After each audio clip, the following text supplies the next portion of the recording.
संविधान दिवस के अवसर पर राज्यसभा सांसद दिग्विजय सिंह इंदौर पहुंचे और गीता भवन स्थित बाबा साहेब डॉक्टर भीमराव अंबेडकर की प्रतिमा पर श्रद्धा सुमन अर्पित किया। इस दौरान उन्होंने उपस्थित लोगों को संविधान की शपथ दिलाई और मीडिया से बातचीत में केंद्र सरकार और एसआईआर प्रक्रिया पर गंभीर सवाल उठाए। दिग्विजय सिंह ने कहा कि 2003 में लागू एसआईआर में सरकार और चुनाव आयोग की जवाबदारी तय थी, लेकिन आज गरीबों से प्रमाण मांगे जा रहे हैं जो कई के पास उपलब्ध नहीं होते हैं। उन्होंने 1 महीने की कम अवधि को भी अनुचित बताते हुए कहा कि इससे बीएलओ पर भारी दबाव पड़ा है, जिसके कारण कई कर्मचारी तनाव में आकर आत्महत्या तक कर चुके हैं। ममता बनर्जी द्वारा एसआईआर के खिलाफ आंदोलन की घोषणा पर उन्होंने कहा कि और क्या करे, जनता के पास और कौन सा विकल्प बचा है। इसके साथ ही उन्होंने केंद्र सरकार पर चुनिंदा उद्योगपतियों को लाभ पहुंचाने का आरोप लगाया। उन्होंने यह भी दावा किया कि मोदी सरकार ने 16.5 लाख करोड़ रुपए का कर्ज अमीरों का माफ किया, जबकि किसानों, छोटे व्यापारियों और मध्य वर्ग को कोई राहत नहीं मिली है। बात यह है कि प्रक्रिया में दोष है। 2003 में तक जो एसआईआर होता था, स्पेशल इंटेंसिव रिवीजन, वो उसमें जवाबदारी होती थी सरकार की, जवाबदारी होती थी चुनाव आयोग की कि हर नागरिक का नाम मतदाता सूची में जोड़ा जाए। आज वो हमसे प्रमाण पत्र मांग रहे हैं। अब ये आप गरीबों के अंदर वो प्रमाण पत्र मिलेंगे कहाँ जिनकी मांग हो रही है। इसलिए इसकी सारी प्रक्रिया गलत है और कम समय दिया गया, 1 महीने में संभव नहीं है। इसे कम से कम 6 महीने साल भर लगता है उसको पूरा करने के लिए। और दबाव कितना आप समझते हैं, बीएलओ में कितना दबाव है। कईयों ने आत्महत्या कर ली, कई लोगों की मृत्यु हो गई। इसलिए ये प्रक्रिया ही पूरी तरह से दोषपूर्ण है। मैं कल जाऊंगा। मामला सीधा सा है, देश में सांप्रदायिक सद्भाव बना रहे उसके लिए माननीय सुप्रीम कोर्ट ने हर राज्य को एक गाइडलाइन दी है।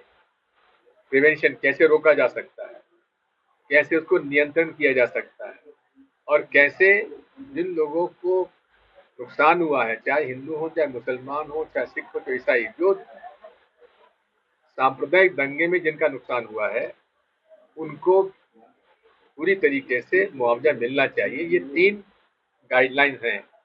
उन गाइडलाइंस का हमने निवेदन किया है कि राज्य सरकार को पालन करना चाहिए, जो पालन नहीं हो रहा है। यही मेरा पिटीशन को लेकर। इसमें आपको शक है क्या? इसमें आपको क्या शक है क्या? पिछले 11 वर्षों में देश के चुने हुए लोगों का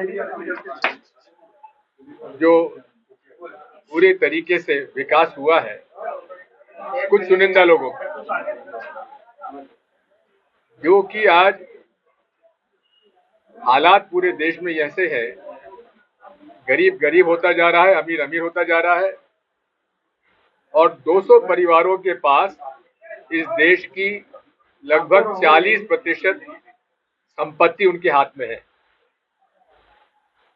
आज संविधान में इस बात का उल्लेख है कि सरकार को ये पूरा प्रयास करना चाहिए कि अमीर और गरीब में समरसता हो, आर्थिक समरसता उनमें हो।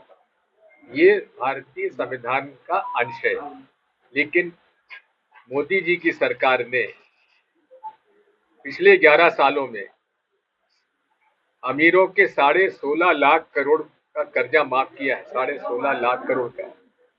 मैं आपसे पूछना चाहता हूँ, आप पत्रकार लोग हो, आपका कोई कर्जा माफ हुआ है क्या? किसान का कोई कर्जा माफ हुआ है क्या? छोटे मध्यम व्यापारी कर्जा माफ हुआ है क्या? सारी नीतियां जो है कुछ चुने हुए लोगों के लिए बनाई जा रही है। आज हमारा सौभाग्य है कि डिस्ट्रिक्ट और सिटी कांग्रेस कमेटी के तत्वाधान में यहाँ संविधान दिवस मनाया जा रहा है। दिग्विजय जी हम लोगों का साथ है और सबका एक ही संकल्प है आज के दिन कि इस संविधान और उसके स्पिरिट की रक्षा करना है। इस वक्त देश में बहुत चुनौतीपूर्ण वातावरण है, संवैधानिक संस्थाओं के ऊपर बहुत प्रेशर है और एक देश के जवाबदार नागरिक की हैसियत से, एक वकील की हैसियत से, एक लॉ ऑफिसर की हैसियत से हम लोग सबका दायित्व बनता है कि हम लोग हर वो कदम उठाएं जिससे लोग सुरक्षित इस देश में फील करें। मुझे आज बहुत खुशी है कि हम लोग सब बाबा साहब की प्रतिमा पे जाके माल्यार्पण करेंगे। दिग्विजय जी ने पूरे इस जो लोग यहाँ आमंत्रित हैं सबको शपथ दिलाई है कॉन्स्टिट्यूशन के प्रति। इससे अच्छा तरीका संविधान दिवस मनाने का मेरे ओपिनियन में नहीं हो सकता।